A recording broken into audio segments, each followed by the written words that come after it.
Campina Grande, terça-feira, 12 de novembro. Hoje celebra-se o Dia Internacional da Juventude e o Dia do Supermercado. Deixamos um recado para todos os jovens pela passagem do Dia Internacional da Juventude. Eclesiastes capítulo 12, versículo 1, nós encontramos uma palavra muito importante e oportuníssima para todos que são jovens. Lembra-te do teu Criador nos dias da tua mocidade, antes que venham os maus dias, nos quais não tenhas nele prazer nem contentamento.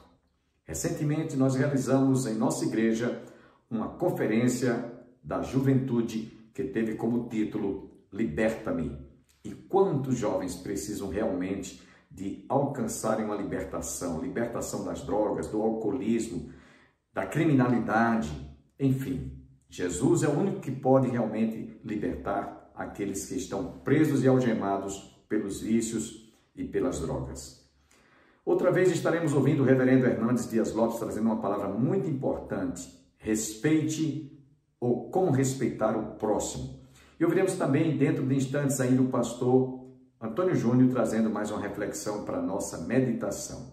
Antes, eu quero lembrar a todos que no próximo sábado, dia 16 e domingo, dia 17, a Igreja do Calvário estará em festa. São passados 53 anos de ministério que a nossa igreja tem realizado aqui na cidade de Campina Grande. Na ocasião também nós estaremos entregando oficialmente o estacionamento que foi reformado recentemente.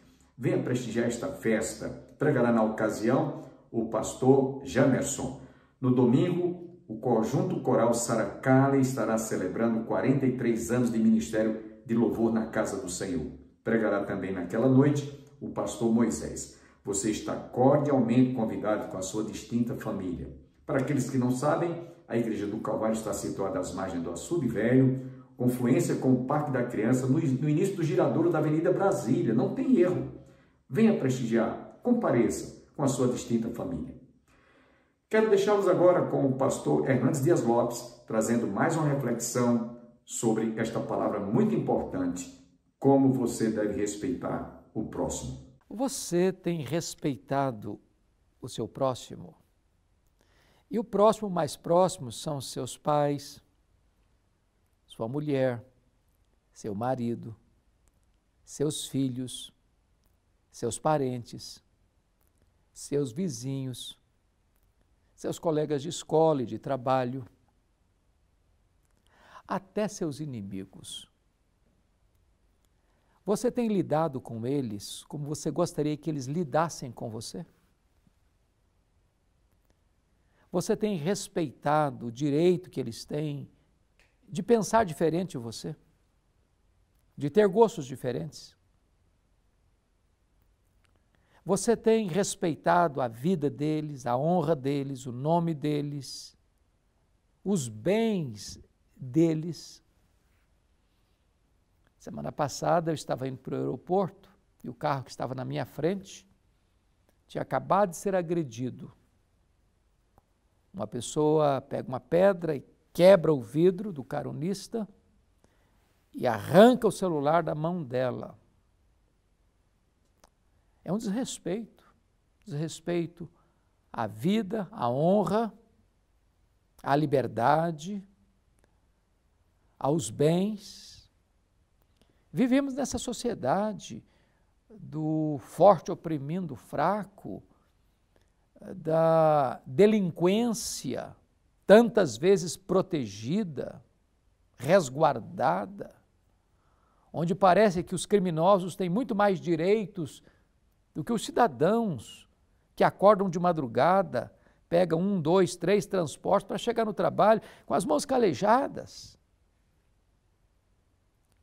Se nós cumpríssemos o primeiro mandamento da lei de Deus, amar a Deus e ao próximo como a nós mesmos, viveríamos numa sociedade de respeito, de dignidade, de harmonia, de paz, de ordem e de progresso. Não haverá restauração da dignidade humana, onde esse preceito for quebrado, respeitar o próximo. Eu conclamo você a cuidar disso, a lutar por isso, a partir da sua casa. Porque a mudança começa aqui, dentro de casa, para depois reverberar para todos os rincões da nossa pátria e mundo afora. Então, preciso lhe afirmar que hoje é dia de respeitar o próximo.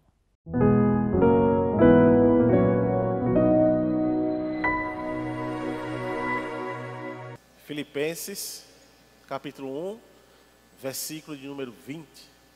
Versículo 20 ao 26 diz assim: segundo a minha intensa expectação e esperança, de que em nada serei confundido, antes, com toda a confiança, Cristo será tanto agora como sempre engrandecido no meu corpo, seja pela vida, seja pela morte.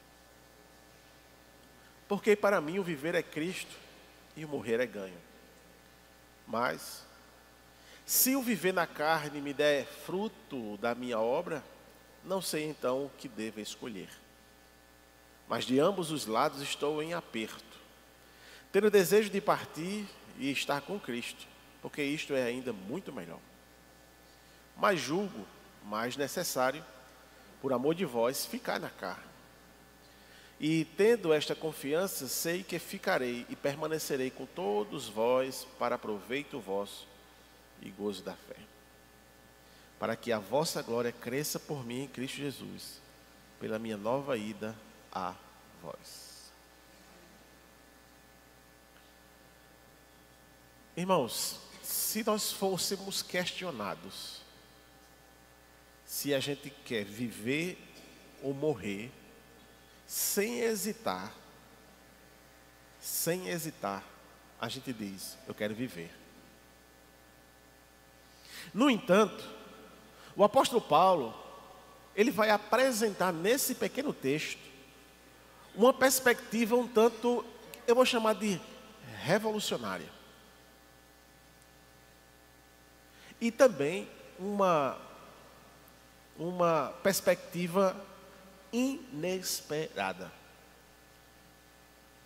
Essa questão, então, aqui colocada pelo apóstolo Paulo, é algo que ele chega à conclusão não dele mesmo, ou uma conclusão secular do que ele aprendeu com as outras pessoas, mas é uma profunda convicção de quem Cristo é. No verso 21, a frase: porque para mim o viver é Cristo e o morrer é lucro.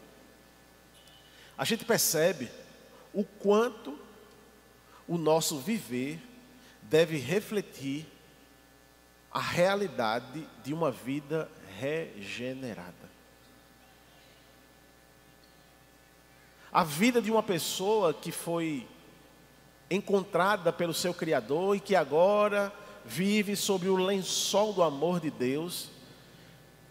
Essa pessoa tem o seu futuro garantido e o seu presente marcado pela cruz de Cristo.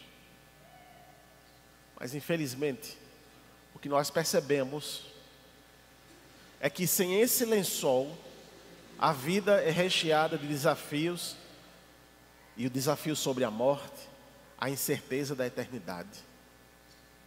E algumas coisas refletem justamente essa característica que estou dizendo aqui, sobre essa incerteza da eternidade. Por exemplo, nós vivemos num mundo que é marcado pelo materialismo, pela ciência, aonde se preconiza que a consciência é resultado de processos biológicos. É isso que a ciência vai dizer. E aí leva muitos a acreditar que a morte, ela tem um fim definitivo, quando então a fisiologia do corpo humano parar de funcionar, consequentemente nós não existiremos mais e a consciência será desfeita. É isso que a ciência diz, é isso que o materialismo diz. Por outro lado, quando a gente vê a relatividade cultural, eles vão dizer que a vida após a morte é uma reencarnação, A vida após a morte é uma aniquilação. A vida após a morte é tudo é tudo então que causa confusão, porque vai estar fora da realidade daquilo que é verdade da eternidade. E isso então é o que nós podemos chamar de relativismo cultural. Você chega para uma pessoa, perguntar onde é que ele vai passar a eternidade, e ele vai dizer qualquer coisa. Ele vai dizer que vai reencarnar, ele vai dizer que vai ser aniquilado, ele vai dizer que vai para o purgatório, ele vai dizer qualquer coisa para tentar encontrar um conforto dentro dessa incerteza do seu futuro.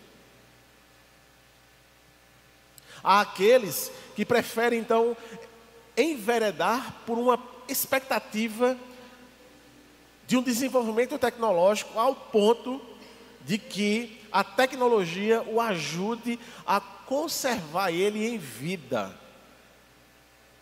Processos de rejuvenescimento que a ciência o tempo todo procura para que a pessoa então possa continuar a viver e não experimentar a morte. E isso traz algumas coisas. Por exemplo, a fuga da realidade. Quantas pessoas usam substâncias alucinógenas para que eles fujam então da realidade, de viver a realidade.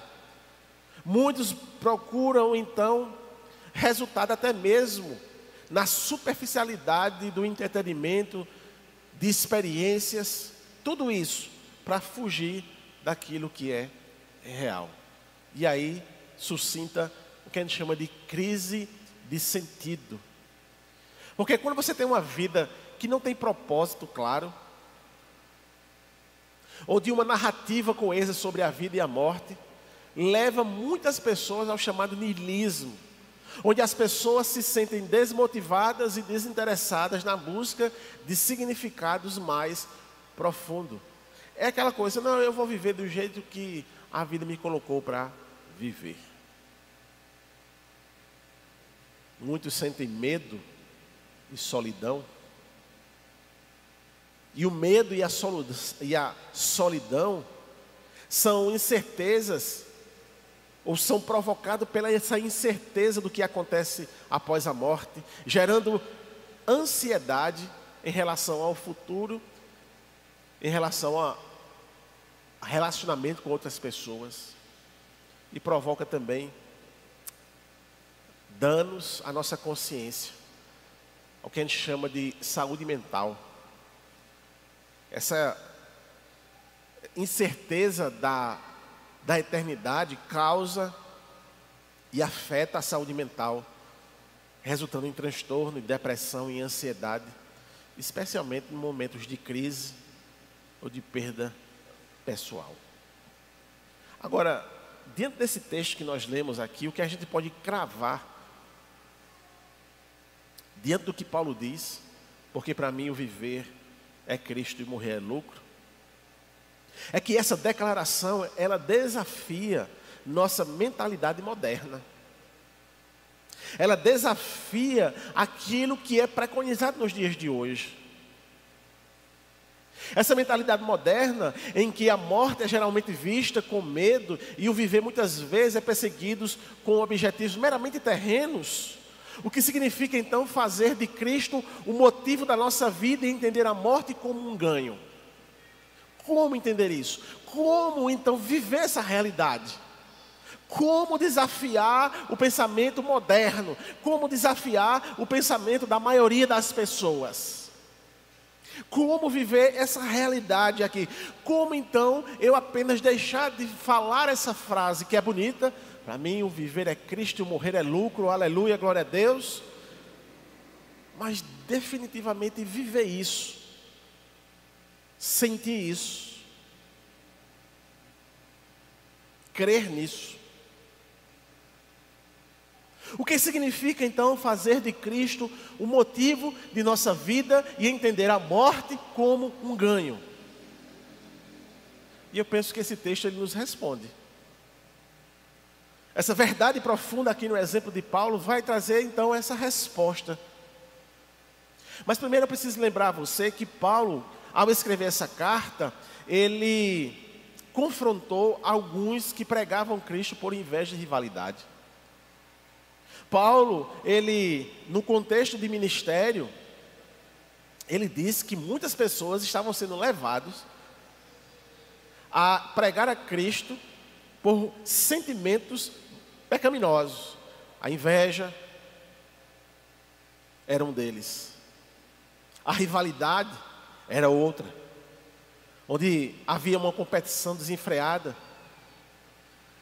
Mas o interessante é que Paulo vai dizer assim, independentemente da inveja dos homens, da rivalidade dos homens, o importante é que Cristo esteja sendo anunciado e que o Evangelho esteja progredindo. Entretanto, Paulo vai dizer, mas esses que fazem isso não deixarão de estar sob o juízo de Deus. Paulo, ele havia escrito que aqueles que pregavam a Cristo por boa vontade também estava presente. Esses crentes, eles eram motivados por um amor genuíno a Deus e ao próximo. Eles reconheciam o privilégio de compartilhar as boas novas e faziam com pureza de coração. Então, Paulo destacava que as ações destes que pregavam a Cristo por boa vontade eram movidas então por um desejo sincero. Ou seja, o que motivava eles, esse desejo sincero de ver vidas sendo ganhas para Cristo. Era de ver vidas sendo transformadas. E aí Paulo, como eu disse a vocês já, ele não se preocupou tanto com as motivações dos outros. Mas ele se preocupava pelo fato de que Cristo tinha que ser proclamado. Por isso que ele faz a pergunta, né? Mas que importa? Então, o que demonstra uma postura de total entrega e de confiança na soberania de Deus sobre todas as coisas. O interessante a gente pontuar aqui é que, embora Paulo pergunte o que importa, porque ele tinha a ideia de que de fato Cristo tem que ser anunciado, mas isso não o esquivava de ter a responsabilidade de apontar e denunciar quem estava errando, quem era errado.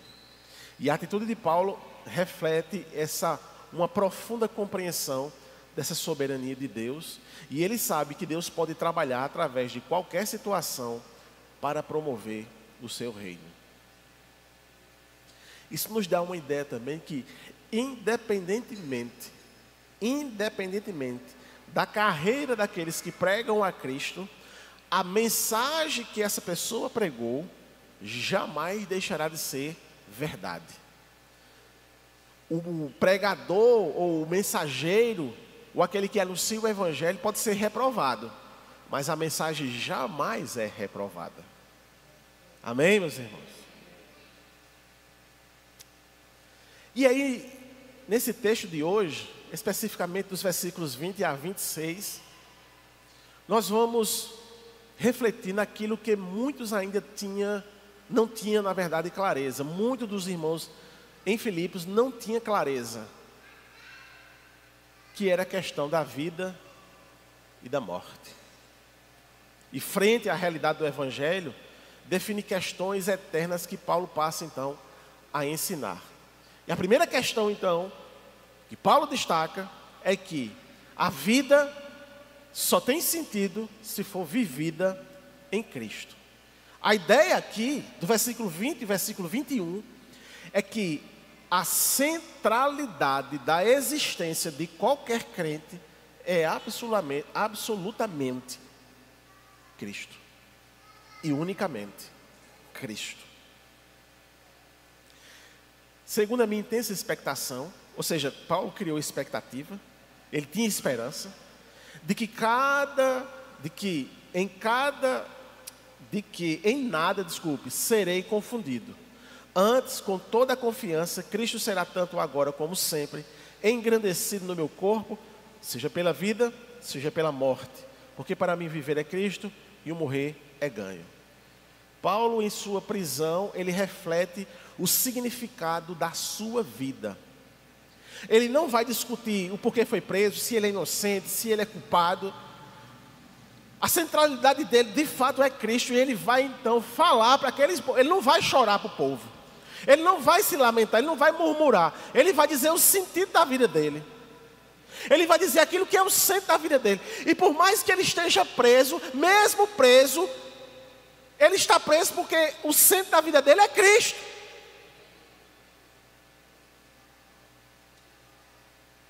Ele sabe dos perigos, claro que ele sabe dos perigos de sustentar o testemunho de Cristo, todo mundo sabia.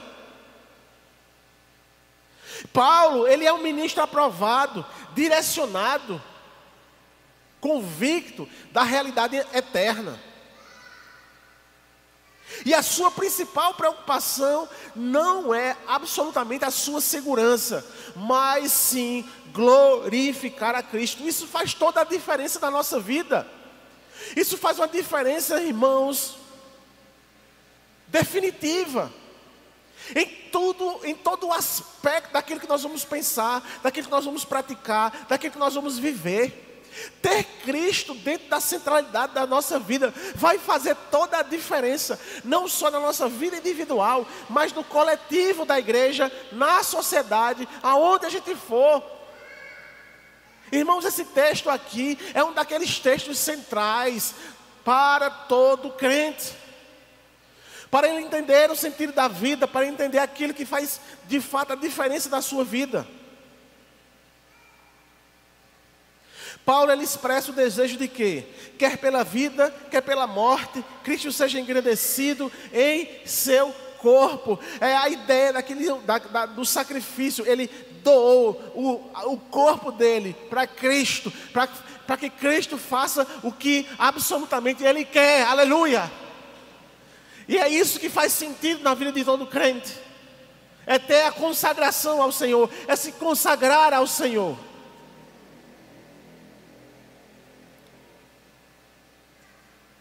E aí nós podemos destacar que a ideia de Paulo era viver plenamente para Cristo. É o que destaca esse texto.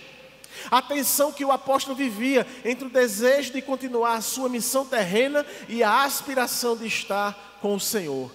Então, para Paulo, viver como instrumento de Cristo é uma perspectiva que transcende o ego e se coloca a serviço do próprio Deus. E podemos então realçar a frase: Cristo será engrandecido no meu corpo.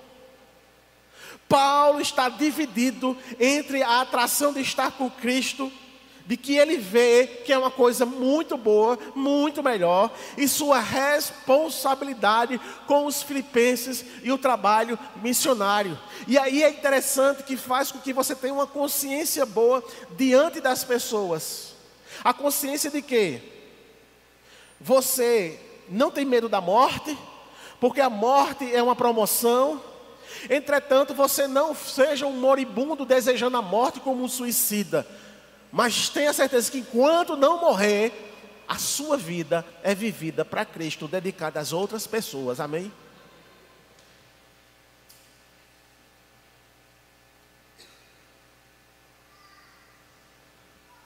Eu vou dar um exemplo aqui, tá, irmãos?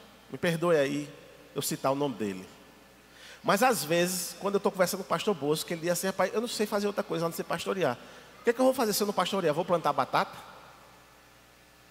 Uma frase dessa eu entendo o que é. É que o ministério está tão intrínseco à sua vida, que não faz sentido absolutamente fazer outra coisa, a não ser pastorear, a não ser cuidar, a não ser fazer aquilo que ele foi chamado. Então, quando eu estava refletindo, eu lembrava muito dessa frase, ele dizendo isso. Porque é esse sentimento que o apóstolo Paulo aqui está dizendo. Não é o fato de pastorear pelo que o mundo diz o que é um pastor, mas é o fato de pastorear do serviço, da doação da vida para outras pessoas, conforme as Escrituras nos recomendam. Amém, meus irmãos?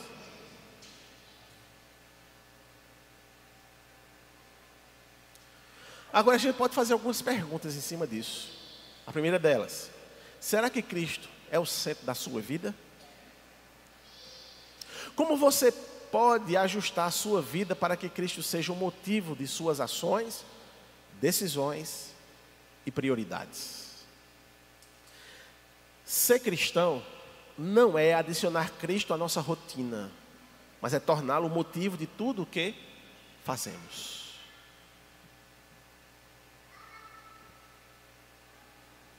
E aí vem a segunda realidade. Paulo diz que morrer é lucro. É uma perspectiva celestial. Verso 23. Mas de ambos os lados estou em aperto, tendo desejo de partir e estar com Cristo, porque isto é ainda muito melhor. E Paulo não apenas valoriza a vida em Cristo, mas ele vê a morte como um ganho. Então, para ele, a morte não é o fim, mas é o início de uma eternidade com Cristo. Ele sabia que ao morrer estaria com o Senhor, o que era muito melhor. Ele tem uma convicção do seu ministério, de sua responsabilidade, que se ele continuasse vivo, ele continuaria trabalhando e produzindo para o reino de Deus. Amanhã você está convidado a ouvir a conclusão desta palavra ministrada pelo reverendo Antônio Júnior. Nós vamos encerrar o nosso programa com esta belíssima música interpretada pelo pastor Paulo César do grupo Logos. E até amanhã, se Deus quiser.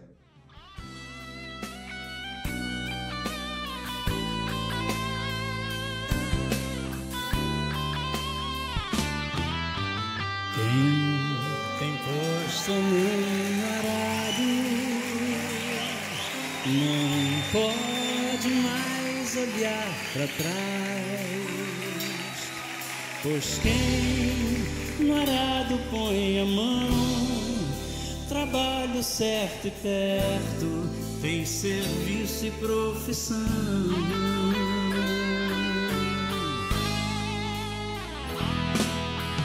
Quem tem posto a mão no arado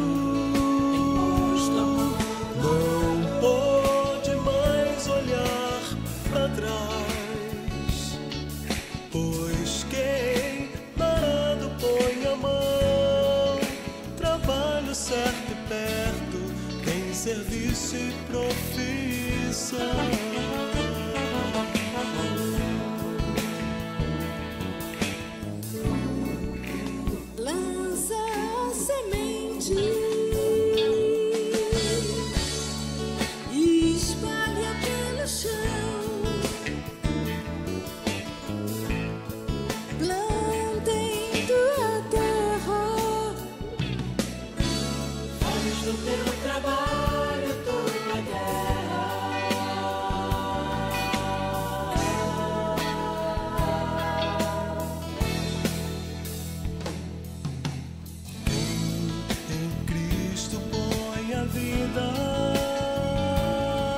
Não pode mais olhar para trás, não, pois quem ao mestre deu a mão, trabalho certo e perto, tem serviço e profissão.